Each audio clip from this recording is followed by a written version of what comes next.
How about Harada Roshi's famous statement, "Enlightenment is capable of endless enlargement," which startles so many people. He was a Zen master from the late 19th, early 20th century, and it's in Three Pillars of Zen. Right, well, you could see that the contrary position has a kind of pedagogical value, saying, yes, enlightenment is something for you to shoot for. It is a thing to be experienced. And once it's experienced, the heavens open and the sandalwood manifests, and the jewels in all of their facets begin to rain down from the heavens. And so that can kind of give you the courage and the chutzpah and the vim to actually do the practices that, as we've repeated, one needs to do, right? As long as there is a doer there, as you have said, something needs to be done. Right. But it can also lead to this trap of thinking that there is such a thing as a moment that is at which one is done once and for all. And instead, this notion of the endless enlargement is, in fact, wonderful news. Oh, absolutely. I think many people take it to be negative news because they think, oh, I'm never going to be done with all of this stuff, as opposed to when you really start to open, the fact that really what you've engaged on is this endless adventure filled with continual surprise is the best of all possible news, I think. Absolutely.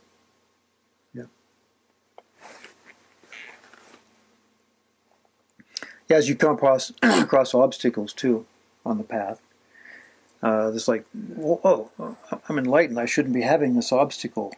I must have done something wrong. Yeah, excuse me. I need to go back. Obstacle. I don't think you quite understand who you're talking to. Who you're talking to here? Like, the hat. The various halos. You are clearly intended for someone else. Yeah. It's like, well, no, I'm here. I am a problem in your awareness, and I think sometimes if we have achieved some progress, if then something happens, I must have wrong. It must all be false, or I must have done something wrong. I must have sinned, and I had it, and now it is gone. What am I going to do to get it? I got to get it back, right? Yeah. As opposed to saying, "Ooh, welcome, guest to the house of being. Welcome. Yeah.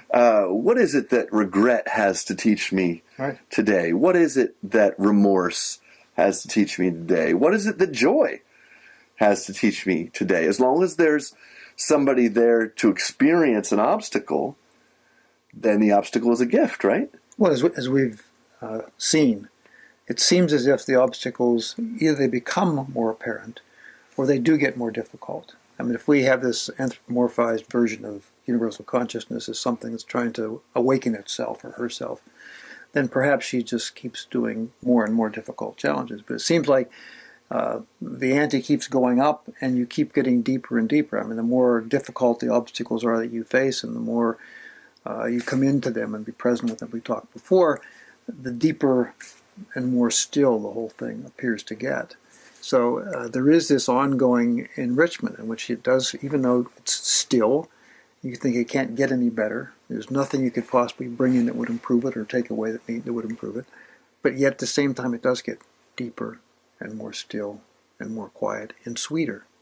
And so the things keep coming up, they keep getting met, dealt with, and the thing does get deeper and deeper.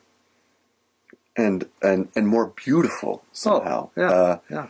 And so this idea of the obstacle as a gift has been really useful in my own experience. Well, sometimes the obstacles, people first start meditating, they say, oh, this meditation is horrible. I have all these things that come up.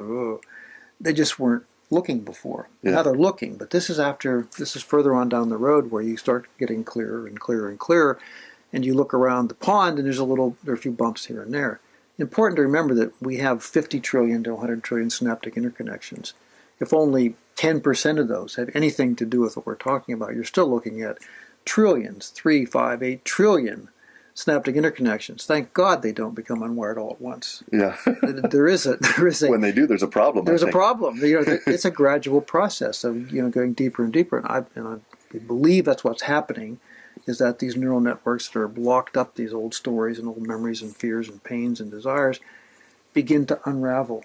And as they do, then things improve and real estate's freed up. The brain seems to be parsimoniously inclined, so it goes around hunting for real estate that's not being used. And if these haven't been used as a big rocket there, the brain says, well, do you care about this thing? And so it cleans these things out over a long course of time. And things that you hadn't even thought of for maybe decades pop up. You say, well, what did I possibly do to cause that thing to pop up? And you didn't do anything. There was nobody doing anything. The brain's run the whole process, and the brain's has found some real estate it's not being used. And it says, how about this thing? You care about this thing? And then you meet that. Don't take delivery on the package we've discussed, and it goes away.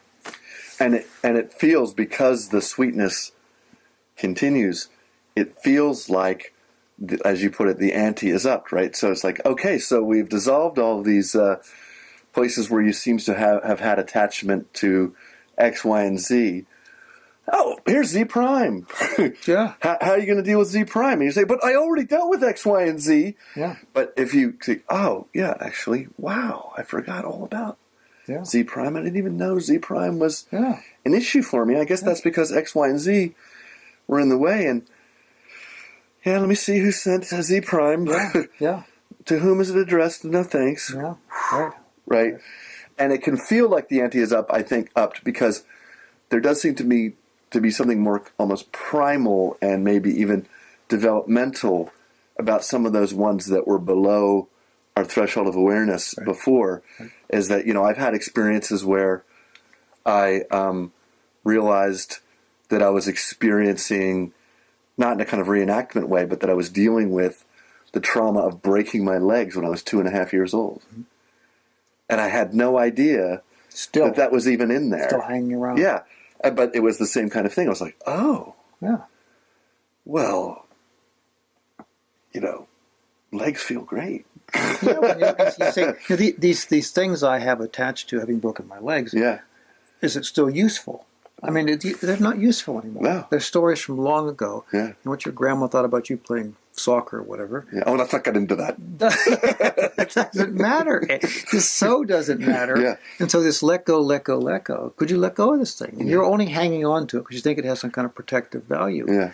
In fact, it doesn't. It's something that's never going to happen again. It didn't even happen to you. No, exactly. So, endless enlargement. Endless enlargement. Hi, kitty.